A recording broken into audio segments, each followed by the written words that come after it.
یتلو علیہم آیات، وہ ان پر میری آیات کو تلاوت کرتے تھے، وَيُزَكِّيهِمْ، ان آیات کے ذریعے ان کی صفائی کرتے تھے، ان کو پاک کرتے تھے۔ ان کے اندر جو وائرس آ جاتا تھا، جو زنگ لگ جاتا تھا، جو گندگی ہوتی تھی، اللہ تعالیٰ ان آیات کے ذریعے اس کو صاف کرتے تھے۔ وَيُعَلِّمُهُمُ الْكِتَابَ وَالْحِكْمَةَ، اور انہیں کتاب اور حکمت سکھاتا تھا، کتاب اور حکمت کی تعلیم دیتا تھا۔ تو محترم بھائیوں، اللہ تعالیٰ کا سب سے بڑا احسان جس پہ ہم کو ہر دفعہ شکر کرنا چاہیے، ہر روز شکر کرنا چاہیے، کہ اللہ تعالیٰ نے بن مانگے ہمیں ایمان والے گھرانوں میں پیدا کر دیا، اور دوسری بات کہ اس کے بعد بھی بغیر ہدایت کے نہیں چھوڑا، بلکہ اپنی ایک کتاب بھی ہمارے درمیان چھوڑ دی، اور ایک رسول عالی شان محمد صلی اللہ علیہ وسلم بھی بھیجیے، جنہوں نے عملی زندگی ہمارے سامنے گزار کے ہمیں بتایا کہ اگر زندگی گزارنا چاہتے ہو تو اس انداز سے گزار۔ محترم بھائیوں، آج جو مجھے موضوع دیا گیا ہے، نبی صلی اللہ علیہ وسلم بحیثیت معلم۔ ہو سکتا ہے کہ کچھ بھائی سوچ رہے ہوں کہ ہمارا ٹیچنگ سے، تعلیم سے کیا تعلق؟ محترم بھائیوں، کائنات کے سب سے عزت والی شخصیت، سب سے عظیم ترین ہستی، وہ کہہ رہے ہیں بعثت معلما، مجھے اس دنیا میں ٹیچر بنا کے ہی بھیجا گیا، مجھے معلم بنا کے بھیجا گیا، مجھے علم دینے کے لیے بھیجا گیا۔ تو یہاں سب سے پہلا سوال، کیونکہ میں کوشش کرتا ہوں کہ کچھ سوالات ذہنوں میں چھوڑ کے جاؤں،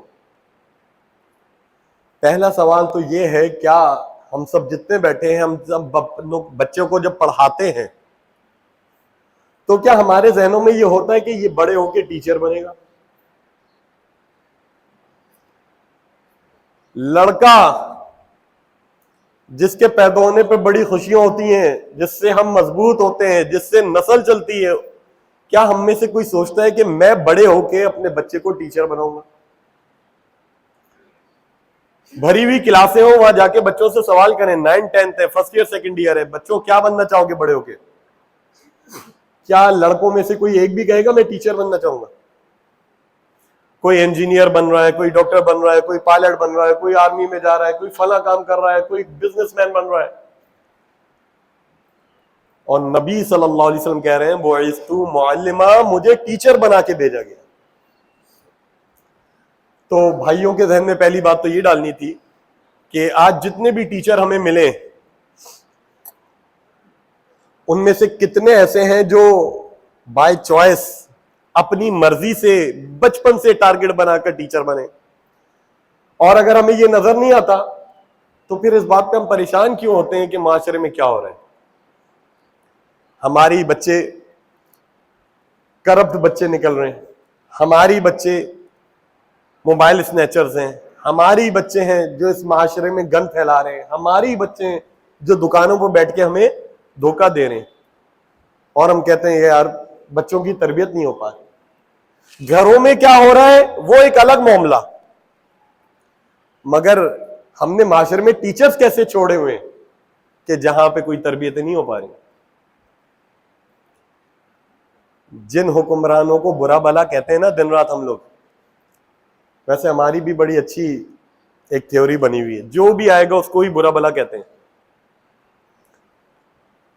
اور اگلا جب آتا ہے تو سمجھ میں آتی ہے کہ شاید وہ تھوڑا سا رحم دل تھا۔ بھائیوں، یہ حکمراں کہاں سے نکلے؟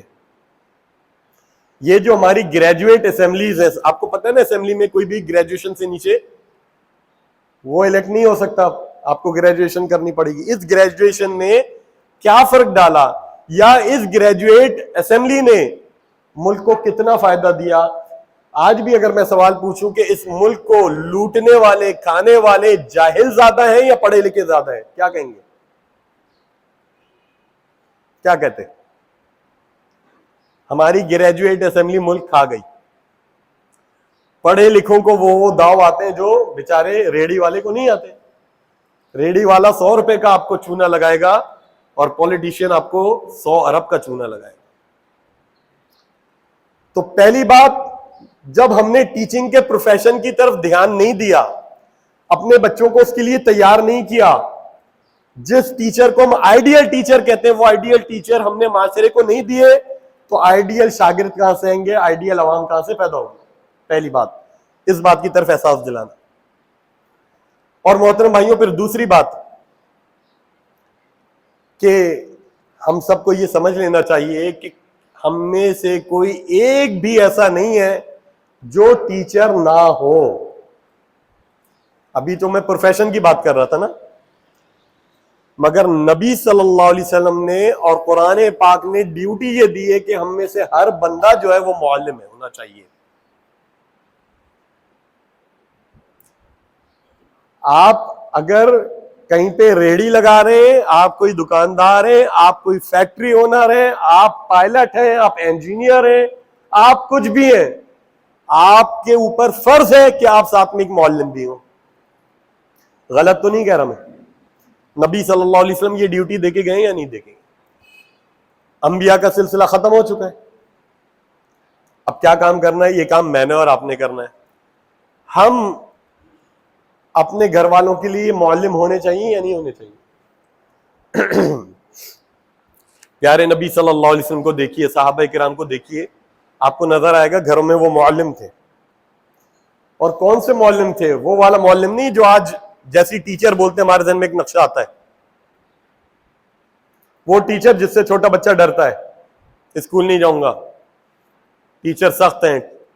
بڑے ہو جاتے ہیں تو ٹیچر کی مار نہیں پڑتی، مگر جو زبان کی مار مارتا ہے وہ یاد رہتی ہے.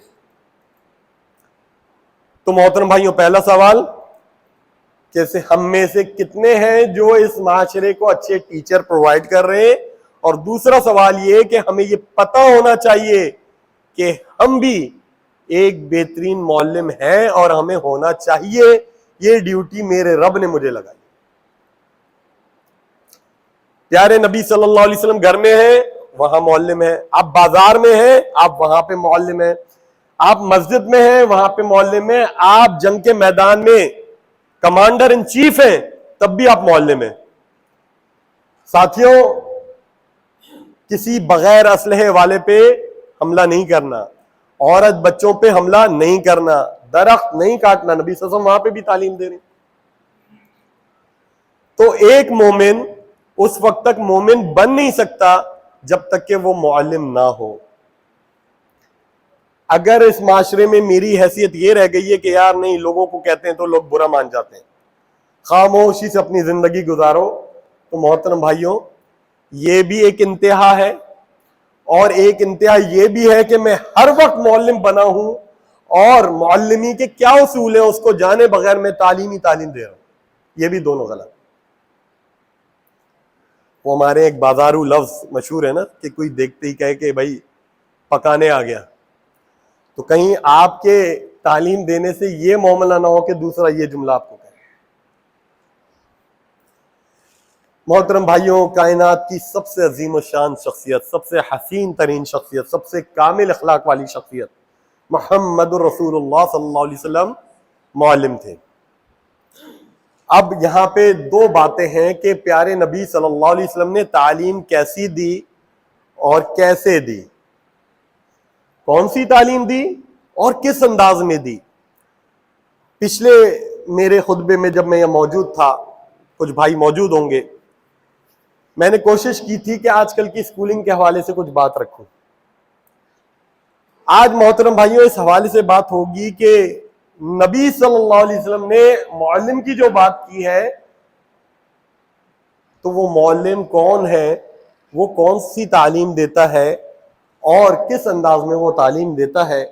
محترم بھائیوں، وہ تعلیم کیا ہے؟ فجر کی نماز کے بعد کی دعا، اللہم انی اسألک علما نافعا، کہ اللہ تعالیٰ میں آپ سے علم نافع کا سوال کرتا ہوں. نبی صلی اللہ علیہ وسلم اللہ تعالیٰ سے جب علم کا سوال کرتے تھے، اللہ وہ علم جو مجھے یہ چیزیں دے دے اور ان چیزوں سے بچا لے. تو پہلے تو ہمیں یہ سوچنا چاہیے کہ نبی صلی اللہ علیہ وسلم اور صحابہ کی زندگی کون سا علم حاصل کرتے ہوئے گزری، ان کا زور کس پہ تھا. اور پھر چونکہ ہم صرف 1400 سال پہلے کی بات نہیں کر رہے ہیں, ہم اس معاشرے میں موجود ہیں, تو ہم کمپیرزن کرتے رہیں گے, موازنہ کرتے رہیں گے, ان کا کس علم پہ زور تھا اور آج ہمارا کس علم پہ زور ہے. جن کے بچے میٹرک کر چکے ہیں یا 8ویں جماعت پڑھ چکے ہیں, 8-10 سال اسکول لگا چکے ہیں, ہر وہ بھائی ذرا سوچے کہ میں نے اس بچے کو ABCD سکھانے کے لیے کتنا پیسہ لگایا ہے آج تک, اور اس کو اللہ کا دین سکھانے کے لیے کتنا پیسہ انویسٹ کیا. جب یہ باتیں سوچیں گے تو آئینے میں اپنی تصویر نظر آ جائے گی کہ ہم کس چیز کے لیے زیادہ محنت کر رہے ہیں. کیا حلال ہے کیا حرام ہے ابھی میں اس متعلق بات نہیں کر رہا. تو محترم بھائیوں, علم نافع وہ علم جو مسلمان کو نفع دے سکے. محترم بھائیوں, نبی صلی اللہ علیہ وسلم نے تعلیمات ایسی دی تھیں کہ صحابہ کو بھی پتا تھا, تابعین کو بھی پتا تھا, ہمارے سلف کو بھی پتا تھا یہ بات کہ کائنات میں علم اس چیز کو کہتے ہیں جس سے عمل میں تبدیلی آئے. اگر میں آج آپ لوگوں کو کوئی اسکول کھولتا ہوں اور وہاں پہ میں اسپینش لینگویج سکھانا شروع کر دوں یا فرینچ سکھانا شروع کر دوں اور پورا سال فرینچ لینگویج سکھا رہا ہوں, تو کوئی والد آ کے یہ سوال کرے گا یا نہیں کرے گا کہ بھائی یہ کیوں سکھا رہے ہو, اس کا اس بچے سے کیا تعلق؟ کریں گے سوال یا نہیں کریں گے؟ اور اگر میں جواب میں آپ کو کہوں کہ بھائی ہو سکتا ہے زندگی میں کبھی اس بچے کو فرانس جانا پڑ جائے, اس لیے ہم اس کو پورا سال فرینچ سکھا رہے ہیں, تو آپ لوگ میری ذہنی صلاحیت پہ, ذہنی طبیعت پہ, حالت پہ شبہ نہیں کریں گے کہ یار ہو سکتا ہے کہ یہ بیچارہ اتنی محنتیں کر رہا ہے.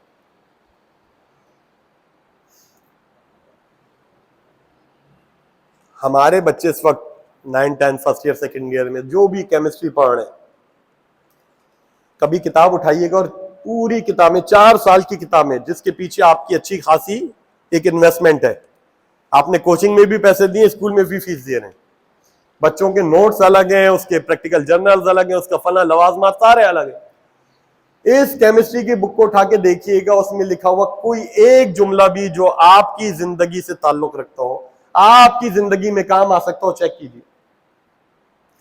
اور اگر آ سکتا ہے تو وہ ہم کس زبان میں پڑھا رہے ہیں بچے کو؟ جو زبان اس کی مادری زبان نہیں ہے.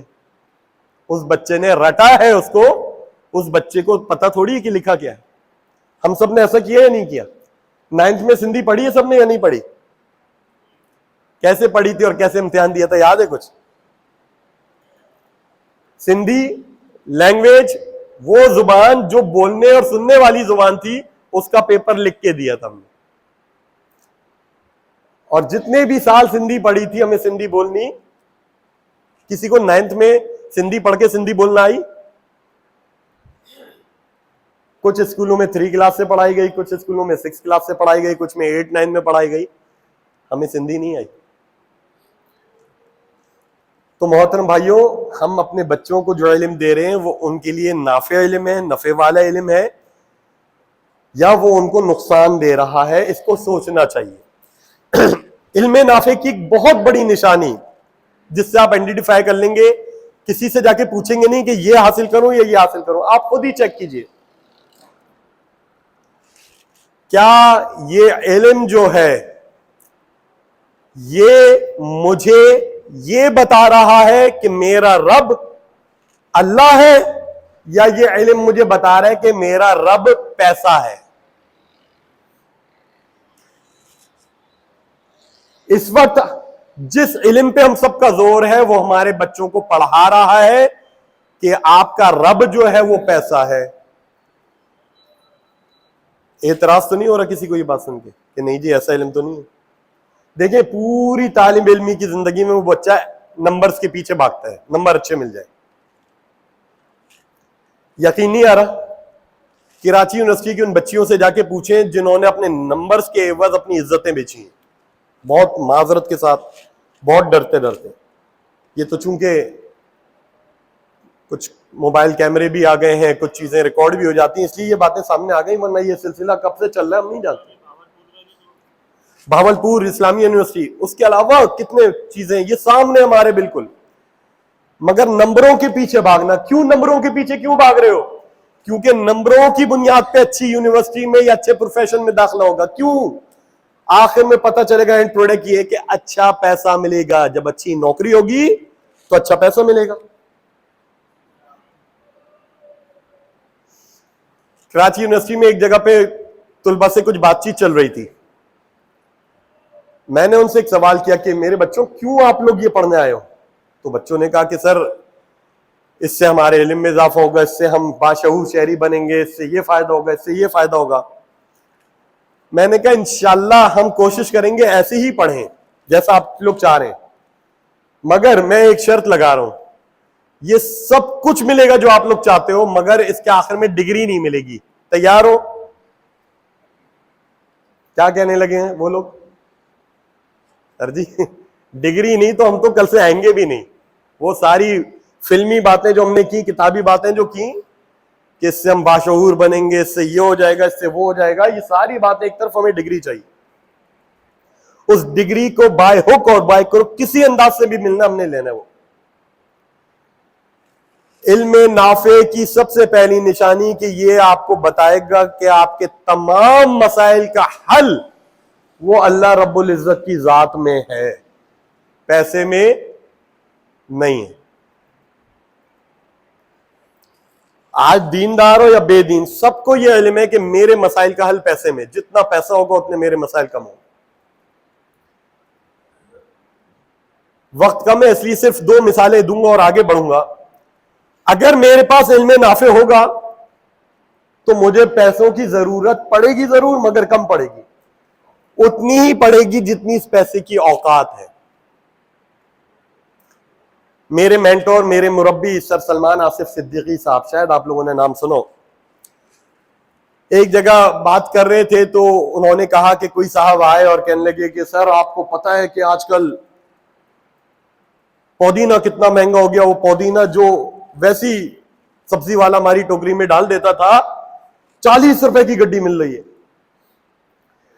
تو سلمان آصف صدیقی صاحب نے جواب دیا کہ بھائی یہ پودینہ خرید کر کھانے کی ضد یہ آپ کی ہے نا, تو کھائیے پھر خرید کر. تو مجھے بات سمجھ میں نہیں آئی, میں نے کہا پھر کیا کریں؟ انہوں نے کہا اگائیے. جو ہزاروں سالوں سے ایک کہانی چلتی آ رہی ہے کہ اگائیے, آپ اگا کیوں نہیں رہے, آپ خرید کے کیوں کھا رہے ہیں؟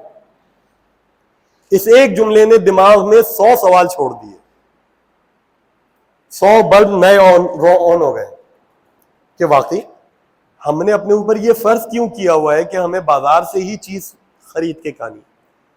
ہمارے پاس چھوٹے گھر ہیں تب بھی ہم نے گملوں میں چیزیں کیوں نہیں اگائی, جو چیزیں گملے میں اگ سکتی ہیں, جو ہمیں صاف ہوا بھی دیں گی اور مارکیٹ سے ہمیں ہمارے پیسے بھی بچائے گی. ہمیں یہ پتا ہے کہ یہ کام کسان کا ہے اور ہمارا کام ہے کماؤ کماؤ کماؤ کماؤ اور پھر جا کے خریدو. اس کے پیچھے جو پوری ایک مافیا موجود ہے جس کا سارا کام ہمارے پیسہ خرچ کرنے سے چلتا ہے, وہ ایک شاندار. پھر دوسری بات, محترم بھائیوں, ہمارا بہت بڑا بجٹ ہمارے کچن پہ لگتا ہے. اگر علم نافع, وہ والا علم جو محمد صلی اللہ علیہ وسلم نے مجھے سکھایا ہے, اگر وہ میرے پاس ہوتا تو میرا کچن کا بجٹ بھی آدھے سے بھی کم ہو جاتا. کیونکہ میں نے اور آپ نے عقیدت میں جھوم جھوم کے یہ حدیث تو سنی ہے کہ نبی صلی اللہ علیہ وسلم کے گھر 3 مہینے گزر جاتے تھے, چولہا نہیں جلتا تھا. سنیے یہ حدیث, مگر کبھی اس پہ غور نہیں کیا کیونکہ ہمارے ایجوکیشن سسٹم نے ہمارے دماغ ایسے بنا دیے جو غور و فکر کرنے کے لیے نہیں بنے. قرآن کہتا ہے کہ غور و فکر کرو, ہمارا ایجوکیشن سسٹم کہتا ہے جو بورڈ پہ لکھا ہے کاپی کرو. ایسا ہے نہیں, جو سامنے لکھا اس کو رٹ لو. ہم غور و فکر کرتے تو پتہ چلتا کہ نبی صلی اللہ علیہ وسلم کی زندگی میں کھانا بہت کم تھا. کھانا اتنا ہی تھا کہ کمر سیدھی رہ سکے, اور زندہ رہنے کے لیے کھانا تھا, اور کھانے میں نبی صلی اللہ علیہ وسلم کے جو چیزیں زیادہ تھیں وہ ان کک تھیں, بغیر پکے ہوئے تھے, رو.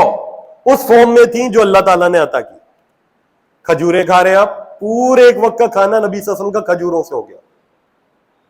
اور یہ بھی یاد رکھیے گا کہ وہاں پہ 3 وقت کا کھانا کہیں نہیں تھا. نبی صلی اللہ علیہ وسلم کی سیرت میں جو زیادہ سے زیادہ ایک دن میں کھانے ملتے ہیں وہ 2 کھانے ملتے ہیں, ایک صبح کا ایک شام کا. اور ابھی 50 سال پہلے تک ہمارے بزرگ بیٹھے اس بات کی گواہی دیں گے کہ ہمارے یہاں بھی یہی مشہور تھا کہ اللہ کا فضل ہے کہ 2 وقت کی روٹی مل جاتی. مگر پھر یہ جو ملٹی نیشنل تھی ان کا کاروبار کیسے چلتا؟ انہوں نے آپ کی جو اقدار تھی ان پہ نقب لگاتے ہوئے انہوں نے بتایا کہ نہیں بھائی 3 وقت کا کھانا کھانا چاہیے. پھر بتایا بچوں کو نیوٹریشنز کی زیادہ ضرورت ہوتی ہے, آپ لوگ کمزور ہوتے جا رہے ہیں, آپ کو 5 وقت کھانا کھانا چاہیے. Break fast, brunch, lunch, high T, super یعنی ڈنر, آپ کو اتنے کھانے کھانے چاہیے. اور چونکہ اس کے بعد بھی کئی کمپنیوں کا مال نہیں بک رہا تھا تو انہوں نے ہمارے بچوں کے منہ میں زبان ڈالی کہ ہلکی پھلکی بھوک میں ہلکا پھلکا ٹک, یعنی 5 ٹائم کھا کے بھی اگر ہلکا سا محسوس ہو کہ بھوک لگ رہی ہے تو کنور کے میگی نوڈلز بھی موجود ہیں اور لو کا ٹک بھی موجود ہے. یہاں جتنے باشعور بھائی بیٹھے ہوئے بتائیں کہ ہم ہاسپٹلز میں جتنے لوگوں کو دیکھتے ہیں یہ کھانے پینے کی وجہ گئے ہیں یا بھوکا رہنے کی وجہ گئے ہیں؟ کیا کہتے ہیں؟ جتنے امراض ملیں گے آپ کو کھانے پینے کی وجہ سے ملیں گے.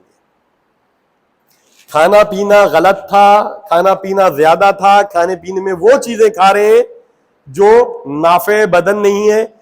پورے ہاسپٹلز انہی مریضوں سے بنے ہوئے. جو لوگ روزے رکھتے ہیں, نبی صلی اللہ علیہ وسلم کی سنت کے مطابق افطار کرتے ہیں, وہ ہاسپٹل سے بہت دور کھڑے ہوئے الحمدللہ.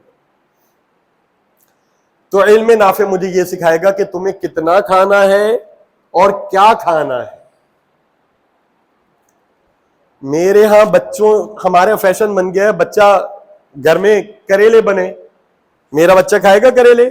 پہلی بات تو یہ خدا نخواستہ میرے گھر میں کریلے بنے, بیگن بنے, کدو بنے, یہ چیزیں بننے کی ہوتی ہیں. ادھر حدیث پڑھ کے آتے ہیں ہم کہ نبی صلی اللہ علیہ وسلم کو کدو بہت پسند تھا, لوکی پسند تھی. یہاں ہمارے گھر میں یہ سبزیاں بنیں گی نہیں. کیوں؟ بچوں کو پسند نہیں ہے. سنتے ہیں الفاظ, غلطی سے بن گئی, بچہ کہہ رہا ہے میں نہیں کھا رہا, والدہ صاحبہ پریشان ہو گئی, حل کیا نکلے گا؟ باہر سے کرکرے کھا لو بیٹا, فرینچ فرائز کھا لو, یہ کرلیز کھا لو, لیز کھا لو. یہ کمپنیز کس کی ہیں اور ان کمپنیز کے ساتھ کیا کرنا چاہیے وہ تو آج انشاءاللہ آپ لوگ سمجھ گئے ہوں گے. مگر بتا یہ رہا ہوں کہ یہ بچہ اس کے پیٹ بھرنے کے لیے ماں یہ سمجھتی ہے کہ کسی انداز سے بس اس کا پیٹ بھر جائے, چاہے اس کے پیٹ میں کچرا چلا جائے. ہمارے ایجوکیشن سسٹم میں میٹرک کلاس تک کے بچے کو یہ نہیں پتا کہ کیلوریز کیا چیز ہے اور میرے جسم کے لیے روزانہ کتنی ضروری ہے, کس چیز میں کتنی کیلوریز ہیں, ہمیں بھی نہیں پتا آج تک. یہ علم نافع جو آج ہمیں ملا ہے. ہم ان ڈاکٹرز کے پاس جاتے ہیں جو ڈاکٹر ایک ہاتھ سے سگریٹ پی رہا ہوتا ہے اور ایک ہاتھ سے ہمیں نسخہ لکھ رہا ہوتا ہے.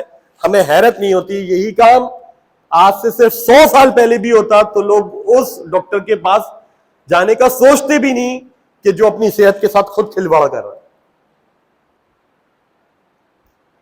تو علم نافع کا سب سے بڑا گول کیا بتایا؟ کہ یہ بتائے گا کہ پیسہ تمہارے مسائل کا حل نہیں ہے, اللہ رب العزت کی ذات ہے, اللہ سے کنیکٹ کرے گا. یہ ہے. دوسری بات یہ بتائے گا نبی صلی اللہ علیہ وسلم کو صرف اور صرف نماز میں کاپی نہیں کرنا, نبی صلی اللہ علیہ وسلم کو کچن میں بھی کاپی کرنا ہے, نبی صلی اللہ علیہ وسلم کو تعلیم میں بھی کاپی کرنا ہے. میں نے پچھلی دفعہ آپ لوگوں سے عرض کیا تھا کہ یہ جو ہم اپنے بچے کو 2.5-3 سال 4 سال کی عمر میں اسکول بھیج رہے ہیں یہ کس کی سنت ہے؟ یا تو یہ مان لیجئے کہ نبی صلی اللہ علیہ وسلم نے ہمیں تعلیم سکھانے کا کوئی طریقہ نہیں سکھایا. انا للہ و انا الیہ راجعون. ایسا ہم سوچ سکتے ہیں یا نہیں؟ ایسا ہم سوچ بھی نہیں سکتے. ایسی اگر نبی صلی اللہ علیہ وسلم نے سکھایا ہے تو یہ 2.5-3 سال 4 سال کا بچہ ہم اسکول کیوں بھیج رہے ہیں؟ میں نے جتنا کچھ پڑھا اپنے اکابرین سے سر سے تو میں نے دیکھا کہ 7 سال سے پہلے بچے کو گھر سے تعلیم کے نام پہ نکالنا وہاں کوئی تصور ہی نہیں تھا اس کا. 7 سال سے پہلے. اب جب آپ کو یہ پتا چل گیا آج مسجد اقصیٰ میں بیٹھ کر, تو اب جو بھائی ابھی اس کی فکر میں تھے کہ یار میرا بچہ اب 3 سال کا ہو گیا, اب تو اسکول میں ڈالنا اگلے سال, اور ایڈمیشن فیس 30,000 روپے, منتھلی فیس 5,000 روپے, کیلکولیٹ کیجئے آپ کے 4-5 سال کی فیس اس علم نافع نے بچا لی. آپ کے لاکھوں روپے علم نافع نے بچا لیے, یہ پتا کر کے کہ نبی صلی اللہ علیہ وسلم اور صحابہ کرام میں 7 سال سے کم عمر بچوں کو باہر بھیجنا وہ عجیب سا سمجھا جاتا تھا. اور میں بتاؤں یقیناً کہ اگر کہا جاتا کہ 2.5 سال کے بچے کو ہم ان دیواروں کے حوالے کر رہے ہیں جن دیواروں کے پیچھے بیٹھے ہوئے معلمین کو ہم نہیں جانتے, یقین مانیے آج سے 100 سال پہلے بھی کوئی سنتا تو کہتا کہ یہ پاگل آدمی ہے. یہ 2.5-3 سال کا بچہ ان لوگوں کے حوالے کر رہا ہے جن کو یہ جانتا ہی نہیں. پچھلے زمانے میں اگر 7-8 سال 9 سال کا بچہ گھر سے نکلتا تھا تو ماں کو یہ پتا ہوتا تھا کہ یہ کسی اجنبی کے پاس نہیں جا رہا, یہ شافعی کے پاس جا رہا ہے, امام شافعی کے پاس جا رہا ہے, یہ سعید بن مسیب کے پاس پڑھنے جا رہا ہے, یہ قرطبی کے پاس پڑھنے جا رہا ہے. قرطبی کے تقوی کو, ایمان کو, حلم کو وہ جانتے تھے, بھیج دیے. ہم یہاں دیواروں کے حوالے کرنا چھوٹے. تو محترم بھائیو, علم نافع نے فائدہ کیا دیا, ہمیں پتا چل گیا کہ کھانا پینا کم ہوگا تو کچن کا خرچہ کم ہو جائے گا, اور مزیدار بات یہ ہوگی کہ آپ کے میڈیکل کا خرچہ بھی کم ہو جائے گا. جتنا کچن کا ایکسپینس کم کرتے جائیں گے آپ کے ڈاکٹروں کا خرچہ, دواؤں کا خرچہ کم ہوتا جائے گا. پھر علم نافع میں آگے بڑھیں گے اور آپ کو پتہ چل جائے میڈیسنز کیا چیزیں ہیں تو آپ کو اور فائدہ ہوگا انشاءاللہ. میڈیسنز کی حقیقت, پرانے زمانے میں میڈیکل اسٹور پہ کیا لکھا ہوتا تھا یاد ہے؟ کیمسٹ, یاد ہے؟ کیمیکلز ہیں یہ جو ہم دواؤں کے نام پہ کھاتے ہیں. بچہ کہتے ہیں امی درد ہو رہا ہے, اوئے ہوئے ہوئے بچے کو میرے درد ہو رہے ہیں, میرے معصوم بچے کو درد نہیں ہونا چاہیے بیٹا, فوراً پیناڈول, پیراسیٹامول, فوراً. یہ ہم نے اپنے بچے کو ایمان کے تناظر میں نبی صلی اللہ علیہ وسلم کی احادیث کے مطابق یہ نہیں بتایا کہ بیٹا درد ایک بہت بڑی رحمت بھی ہے. کوئی بھائی بتائے گا درد کیوں رحمت ہے جس کو ہم فوراً پیناڈول کھا کے خاموش کرا دیں؟ ماشاءاللہ سے ایک جب درد ہوگا تو صبر بھی ہوگا ساتھ, ایک چیز, مگر ہمارے یہاں تو یہ سسٹم ہے ہی نہیں صبر کا. درد ہے کیا؟ درد اصل میں آپ کو یہ بتاتا ہے کہ سر فلاں جگہ پہ آپ کے مسئلہ شروع ہو گیا, میرے ادھر سیدھے آپ سے ٹیس اٹھی. اس درد نے, اس تکلیف نے اصل میں مجھے ایک انٹیمیٹ کیا ہے, مجھے ایک سگنل دیا ہے کہ سر آپ کے اس جگہ پہ کوئی مسئلہ شروع ہو گیا ہے. میں نے کہا خاموش, کوئی سگنل وگنل میں نہیں بھیجنا. میں نے پیناڈول کھا لیا. پیناڈول نے جا کے اس کو سلا دیا. میں نے غیر مسلموں کے لیے ہاتھ اٹھا دیا. میں نے کہا یار دیکھو کتنے اچھے لوگ تھے یہ گورے, انہوں نے مجھے درد سے بچا لیا. گالیاں دیتے نظر آتے ہیں نا اپنوں کو, ہم ان سے معروف نظر آتے ہیں. مسلمانوں نے کیا کیا, پوری میڈیکل سائنسز ان کے ہاتھ میں. تو محترم بھائیوں, درد پہلی بات ہے مجھے بتاتا ہے کہ فلاں جگہ مسئلہ ہے, میں خاموش کراتا رہتا ہوں. ایک وقت ہے وہ بڑھ جاتا ہے, پھر اچانک ایمرجنسی میں ہاسپٹل جاتا ہوں, نتیجے بڑے بڑے آپریشنز اور بڑے بڑے بلز کی صورت میں. دوسرا, یہ درد میں اپنے بچے کو بتاؤں کہ بیٹا یہ جو درد ہے نا, یہ جب ہوگا تمہیں تمہارے گناہوں کو جلائے گا. یہ بات کائنات کے سب سے بڑے ڈاکٹر محمد صلی اللہ علیہ وسلم نے بتائی. ان آنکھوں سے بتائیے جو آنکھیں الٹرا ساؤنڈ بھی کر لیتی تھیں, ایکس رے بھی کر لیتی تھیں. انہوں نے بتایا ہے اللہ کے حکم پہ کہ یہ درد تمہارے گناہوں کو جلائے گا اگر مومن ہو تم. ایسا ہے یا نہیں محترم؟ ہم اس کو خاموش کرا دیتے. تو محترم بھائیوں, پہلی بات میں نے کہی کہ کون سا علم, اس پہ دھیان دیں. یہ علم جو ہے یہ انشاءاللہ میری زندگی سے پیسے کا عمل دخل کم کرے گا اور مجھے اللہ تعالیٰ سے کنیکٹ کرے گا. میری صحت بہتر ہوگی, میرے معاملات بہتر ہوں گے. صحت اچھی ہوگی تو ایمان اچھا ہوگا. اور پھر اگلی بات جو آخری میں کہنا چاہ رہا ہوں کہ یہ علم کیسے منتقل کیا جائے لوگوں میں. ہمارے بہت ساری باتیں ہوتی ہیں پڑھانے کے طریقے پہ یا سکھانے کے طریقے پہ. صرف ایک بات کی طرف آج اشارہ کروں گا اور اپنی بات کو ختم کروں گا. محترم بھائیوں, ایک مسجد میں بیٹھا تھا, وہاں پہ بھائیوں میں ایک ڈیبیٹ ہو رہا تھا. ایک بھائی کہہ رہا تھا کہ اللہ کے نبی صلی اللہ علیہ وسلم نے سب سے پہلے توحید کی دعوت دی. دوسرے نے کہا نہیں, نبی صلی اللہ علیہ وسلم نے سب سے پہلے شرک سے منع کیا, شرک کے خلاف بات کی. اس پہ ڈیبیٹ ہو رہا تھا تو وہاں ایک بات سامنے آئی کہ نہیں, نبی صلی اللہ علیہ وسلم نے نہ توحید کی دعوت دی نہ شرک کا انکار کیا. سب سے پہلے نبی صلی اللہ علیہ وسلم نے لوگوں کے سامنے اپنا عمل پیش کیا, اپنے اخلاق پیش کیے. 40 سال ایسے اخلاق پیش کیے کہ آج کھڑے ہو کے بول رہے ہیں کہ میں کہوں ادھر سے فوج آ رہی ہے, مانو گے؟ سب کہہ رہے ہیں ہاں. بلائنڈ ٹرسٹ, ایسا تعلق بنا لیا کہ جب آپ وہ بات کہیں گے تو دوسرے کو سمجھنا آسان ہوگی. تو یہاں جو میں آخری بات بتانا چاہ رہا ہوں محترم بھائیوں, جس بھائی کو تبلیغ کا شوق ہے, چاہے اپنے پڑوسی نمازی کو تبلیغ کا شوق ہے, چاہے دفتر میں کسی کولیگ کو تبلیغ کا شوق ہے, یا اپنے بیوی بچوں کو تبلیغ کا شوق ہے, اس بات کا دھیان رکھیں کہ آپ کی تبلیغ, آپ کی ٹیچنگ اس وقت تک کامیاب نہیں ہوں گی جب تک آپ کا اس پرسن سے, اس بندے سے تعلق اچھا نہ ہو. آپ بڑے خرانٹ مشہور ہیں اور آپ اس بندے کو تبلیغ کر رہے ہیں, کیا کہتے ہیں, کیا رزلٹ نکلے گا؟ وہ تو آپ کے سائے سے بھی بھاگتا ہے, وہ آپ کی باتوں سے بھی دور بھاگے گا. اور کئی دفعہ آپ دیکھیے گا کہ اگر ایک والد صاحب ہے اور بچوں کے ساتھ ان کا تعلق بڑا خراب ہے تو آپ دیکھیں گے کہ باپ جو کہے گا بچے اس کا الٹ کرنا اپنا مقصد سمجھیں گے. ایسا زندگیوں میں دیکھا یا نہیں دیکھا؟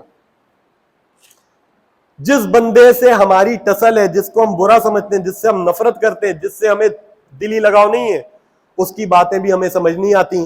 اور جس کے ساتھ عقیدت ہوتی ہے اس سے ہم شرک بھی سیکھ لیتے ہیں. ایسا ہوتا ہے یا نہیں ہوتا؟ تو محترم بھائیوں, سکھانا کیسے ہے, اس سے پہلے کوشش کریں کہ آپ جس کو سکھانے جا رہے ہیں اس کے ساتھ آپ کا تعلق بڑا اچھا ہونا چاہیے. پھر ہوگا یہ کہ آپ کو زبان سے کم بولنا پڑے گا, وہ آپ کو دیکھ دیکھ کے کاپی کرنا شروع کر دیں گے. نبی صلی اللہ علیہ وسلم کا اور صحابہ کرام کا طریقہ بھی یہ تھا. تو تعلقات اچھے کیجئے. اگر سب سے بڑی بات, ہم اپنے بیوی بچوں کو چاہتے ہیں, ان کو اپنے لیے صدقہ جاریہ بنا جاتے ہیں, اپنے قبر کا نور بنانا چاہتے ہیں, تو طریقہ یہ کہ ان کے ساتھ تعلق اچھا کیجئے. پھر وہ بچے خود قریب آئیں گے, خود آپ سے سوالات کریں گے, خود آپ کو دیکھ کے کاپی کریں گے. کتنی جگہوں پہ میں نے دیکھا کہ آپ کا پسندیدہ جو شخص ہے وہ کوئی کام کرتا ہے, دوسرا بغیر سوچے سمجھے اس کو کاپی کرنا شروع کرتا ہے. اور اسی وجہ ہم لوگوں میں مسلک بنے, اسی وجہ سے ہم لوگوں میں گروہ بنے. ہم نے صرف اپنے بزرگ کو دیکھا, بزرگ سے محبت تھی, بزرگ نے جو کہہ دیا وہ میری حلف آخر. میں نے کبھی حدیث کی کتاب کھول کے دیکھنے کی کوشش نہیں کی, میں نے کبھی قرآن پاک کھول کر پڑھنے کی جرت نہیں کی, کیونکہ یہ کام مجھے سکھائے نہیں گئے. اللہ تعالیٰ سے دعا کیجئے کہ اللہ تعالیٰ ہمیں علم نافع سیکھنے کی توفیق عطا فرمائے, اور اللہ تعالیٰ ہمیں نبی صلی اللہ علیہ وسلم کو ہر لمحے ہر جگہ پہ اللہ تعالیٰ ان کی اتباع کی ہمیں توفیق نصیب فرما دے. اقول قولی ھذا استغفر اللہ لی ولکم ولسائر المسلمین. جزاکم اللہ خیر و احسن الجزاء.